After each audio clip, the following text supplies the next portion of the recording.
नमस्कार दोस्तों। जैसा कि हम हर शनिवार को हमारे देश की संस्कृति, संस्कारों और इतिहास के बारे में जानने का प्रयास करते हैं, अब उसी प्रकार जब तक ये लॉकडाउन चल रहा है, हम वही प्रयास हर संडे के दिन, हर रविवार के दिन जारी रखेंगे।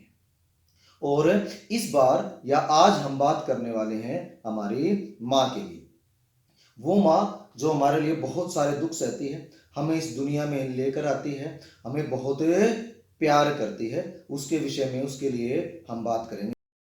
और आज इस युग में जब हम मॉडर्न होने का ढोंग कर रहे हैं, मॉडर्न होने का नाटक कर रहे हैं, तो माता पिता के लिए हमारे मन में कुछ ज़्यादा सम्मान नहीं रह गया है। बहुत सारे लोगों पर तो माता पिता एक बोझ के समान हो गए हैं। और आज हमें बहुत सारे पेरेंट्स की शिकायतें आती हैं कि सर हमारा बच्चा हमारी बात नहीं सुन रहा है, वो हमें उल्टे जवाब देता है, वो हमारी बात नहीं मानता। अब मैं हर बच्चे, हर बड़े से एक बात पूछना चाहता हूं, आप प्लीज मुझे उसका आंसर दें। क्या हम अपने बड़े होने का, अपने ताकतवर होने का प्रमाण अपनी माँ से ऊंची आवाज में बात करके, उसको डांट के, उसकी बात न मान के देंगे? क्या ये सही है?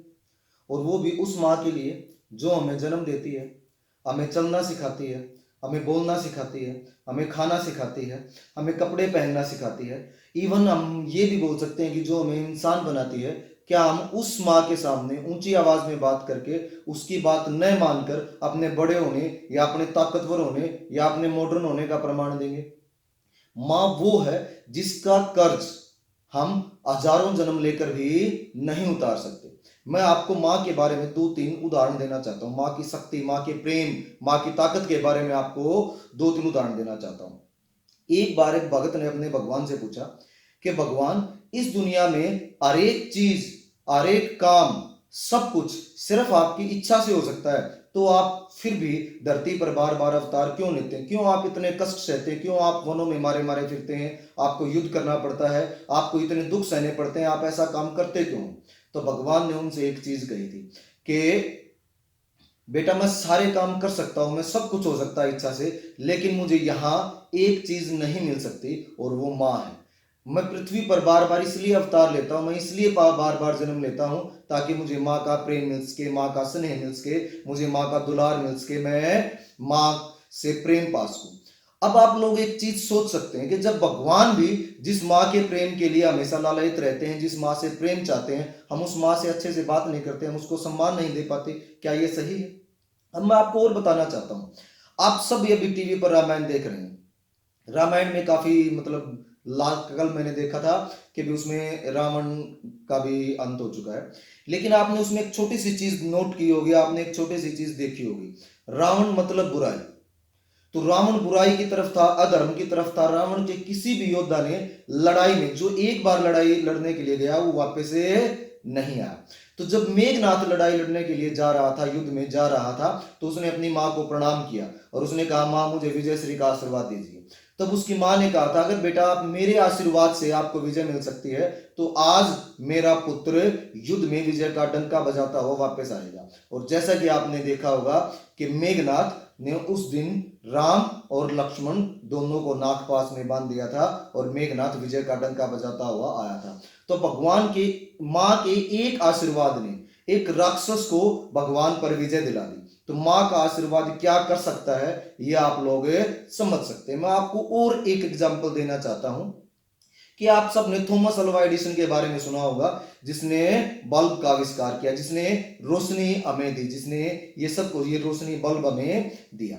थॉमस अल्वा एडिसन जब बहुत छोटे थे और स्कूल में जाते थे, तो एक बार उनके टीचर ने उन्हें एक नोट दिया और बोला कि ये अपनी माँ को दिखा देना।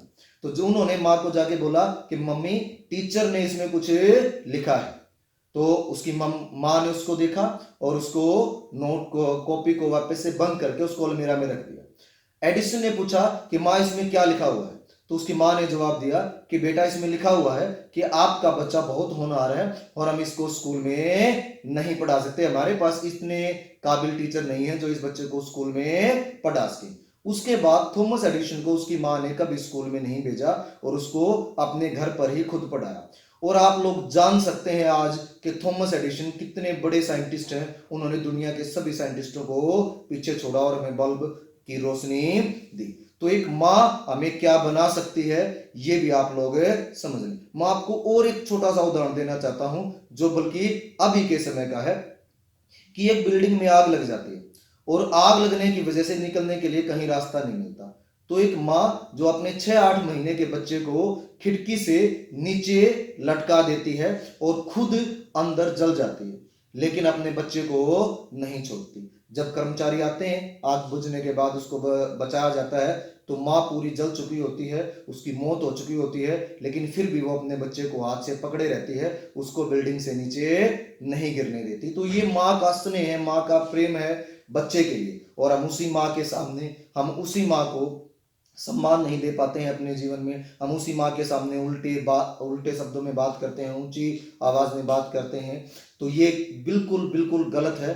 ठीक है, अब मैं आप लोगों से के सामने माँ के लिए एक कविता रखना चाहता हूं जो हरिओम व्यास जी ने लिखी थी।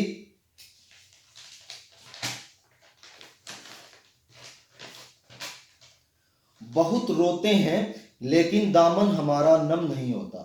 बहुत रोते हैं लेकिन दामन हमारा नम नहीं होता। इन आंखों के बरसने का कोई मौसम नहीं होता। इन आंखों के बरसने का कोई मौसम नहीं होता। मैं अपने दुश्मनों के बीच भी महफूज रहता हूँ। मैं अपने दुश्मनों के बीच भी महफूज रहता हूँ। मेरी माँ की दुआओं का खजाना कम नहीं होता। मेरी माँ की दुआओं का खजाना कम नहीं होता। माँ माँ संवेदना है, भावना है, एहसास है। माँ संवेदना है, भावना है, एहसास है। माँ जीवन के फूलों में खुशबू का वास है। माँ रोते हुए बच्चे का खुशनुमा पलना है। माँ मरुस्थल में नदी या मीठा सा झरना है। माँ लोरी है, गीत है, प्यारी सी थाप है। माँ पूजा की थाली है, मंत्रों का जाप है। माँ आंखों का सिसकता हुआ किनारा है। माँ गालों पर पप्पी है, ममता की धारा है। माँ झुलसते दिलों में कोयल की बोली है। माँ मेहंदी है, कुमकुम है, सिंदूर है, रोली है। माँ कलम है, दवात है, शाही है। माँ परमात्मा की स्वयं एक गवाही है। माँ त्याग है, तपस्या है, सेवा है। माँ फूक से ठंडा किया हुआ कलेवा है। माँ अनुष्ठान है, साधना है, जीवन का हवन है। माँ जिंदगी के मोहल्ले में आत्मा का भवन है। माँ चूड़ी वाले हाथों के मजबूत कंधों का नाम है। माँ काशी है, काबा है, चारों धाम है। माँ चिंता है, याद है, हिचकी है। माँ बच्चे की चोट पर सिसकी है। माँ चूल्हा है, धुआं है, रोटी है, हाथों का छाला है। माँ जिंदगी की कड़वाहट में अमृत का प्याला है। माँ पृथ्वी है, जगत है, धुरी है। माँ बिना इस सृष्टि की कल्पना अधूरी है। तो माँ की ये कथा अनादि है, ये अध्याय नहीं है। माँ का जीवन में कोई पर्याय नहीं है और माँ का जीवन में कोई पर्याय नहीं है। तो माँ का महत्व दुनिया में कम हो नहीं सकता और इस माँ जैसा दुनिया में कुछ हो नहीं सकता। तो मैं कला की ये पंक्तियां माँ के नाम करता हूं और दुनिया की सभी माताओं को प्रणाम करता हूं। और दोस्तों अब मैं आपके सामने एक ही रिक्वेस्ट, एक ही प्रार्थना करना चाहता हूं कि हम कुछ भी करें लेकिन हमें हमेशा अपनी माँ का सम्मान करना चाहिए। हमें अपनी माँ से कभी भी ऊंचे स्वर में बात नहीं करनी चाहिए। हमने एक चीज सुनी है कि पूत कपूत सुने हैं लाखों, न माता सुनी कुमाता, कि माँ कभी कुमाता नहीं होती, माँ कभी बुरी नहीं होती। माँ अपने बच्चे के लिए सब कुछ कर सकती है। आप माँ के आशीर्वाद से आप दुनिया में हर चीज, हर सुख, हर समृद्धि, हर चीज को आप पा सकते हो, हर सम्मान पा सकते हो। और जो बच्चा, जो लोग अपनी माँ का सम्मान नहीं कर सकते उन्हें दुनिया में कहीं सम्मान नहीं मिलता। धन्यवाद।